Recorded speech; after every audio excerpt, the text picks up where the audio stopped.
lover, a 2.5-hour drive from Manila to Balanga, a province rich in history, particularly World War II stories.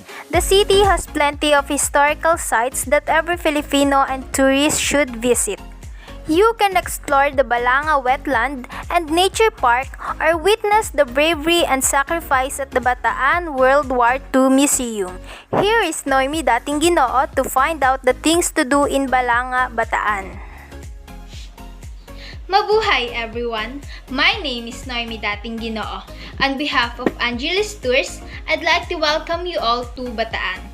The bus ride to your hotel will take about 15 minutes. Right now, I'd like to take a minute to familiarize you with the area and discuss some brief safety precautions. Firstly, I ask that you remain seated until we reach our destination and that you not eat or drink while on the bus. Secondly, please realize that it is against the law to get drunk in public. Enjoy your vacation, but do drink responsibly and do not drink and drive. So, our destination for today is Balanga, Bataan. Balanga is more than just a historical site. When you hear the word Bataan, you will remember the brave Filipino soldiers who fought during the war. The province's historical past is indeed one reason why you need to visit the city. But there's more to Balanga than stories of World War II. It's also a city with beautiful attractions, good people, and good food. And that's another reason why you should pay it and visit. Let me tell you some of the history of Bataan. Did you know that the Siege of Bataan was the first major land battle for the Americans in World War II? And one of the most devastating military defeats in American history. The force on Bataan, numbering some 76,000 Filipino and American troops, is the largest army under American command ever to surrender. So, why we should visit Bataan? Bataan has a powerful history.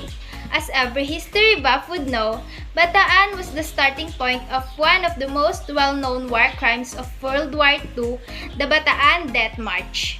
The Bataan World War II Museum in Balanga City is dedicated to showing what happened during the war, especially during the Death March. While the province is rich in history, it's also the perfect destination for anyone who wants to escape the hustle and bustle of the city life. So, since we are here in Balanga, Bataan, I would like to welcome you all to Bataan World War II Museum. This museum inside Balanga Elementary School is built for the heroes of Bataan. It's just a small museum run by mostly volunteers who are World War II survivors. The volunteers also serves as guides and they have first-hand accounts of the war. One guide was 12 years old when the war happened strangely. She can still describe in detail the horrors of Japanese invasion of Luzon. Listening to her story will make you appreciate the museum more and why it was built. Outside the museum is a torture chamber that's off limits to the public. The chamber looks creepy. The World War II Museum is open Monday to Saturday from 9 a.m. to 4 p.m. Entrance fee is 25 pesos for student, 35 pesos for senior citizens, and about 50 pesos for regular visitors. So, our next tourist attraction is the Mount Samat National Shrine, also called the Dambana ng Kagitingan. The Mount Samat Shrine was built in honor of the Filipinos' heroism during the war. The steel-made memorial cross is for the fallen soldiers who fought against the Japanese soldiers. At the cross foot are sculpted Filipino heroes. Inside the shrine is a museum containing photographs and some weapons used during the war. You will also find an altar with the Philippine flag in front of it. There is also a viewing deck for the visitors where they can get a good view of Bataan and the Manila Bay. The shrine is also a symbol of sacrifice made by the fallen soldiers for the country's freedom. Take a side trip while at Mount Samat. Dunsulan Falls is at the foot of Mount Samat and is also worth a visit. Take a dip in the tempting waters of the falls after studying Filipino history at the shrine. There is an entrance fee of 50 pesos. So, our next tourist attraction is Balanga Wetland and Nature Park.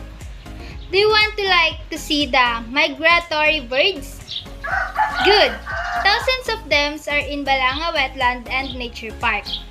They found sanctuary in Balanga thanks to the local government.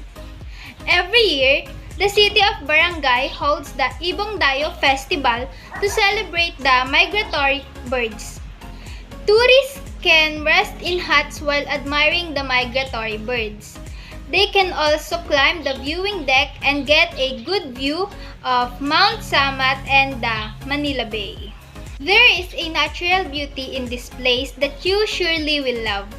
There is a mangrove trail here in the park, a museum, and souvenir shops. You can also rent a cottage for a minimal fee. The park is perfect for a family get-together. It's the St. Joseph Cathedral. During the war, this cathedral was used to bombard Mount Samat and was later renovated by the bishop with St. Joseph as the patron saint of the province. This is another historical site in Balanga because the cathedral was survived the horrors of the war.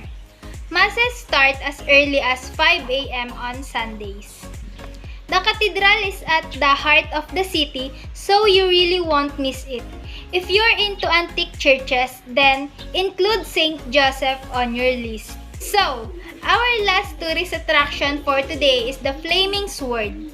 This isn't just a sword, but a symbol of Filipino courage and heroism. During Araw ng Kagitingan or Bataan Day, war veterans from different provinces of the Philippines visit this site to honor the fallen soldiers during the World War II. There is a guide at the site who will narrate what transpired during the war. Once you learn its history, you will never look at the flaming sword in the same way again. So, I hope that you are all enjoyed the tour for today. So while we are heading back to your hotel, again, I am Noemi Datinguinoo. I would like to say thank you for choosing me to be part of your tour. Enjoy your stay at your hotel. See you tomorrow for our next adventure. Bye!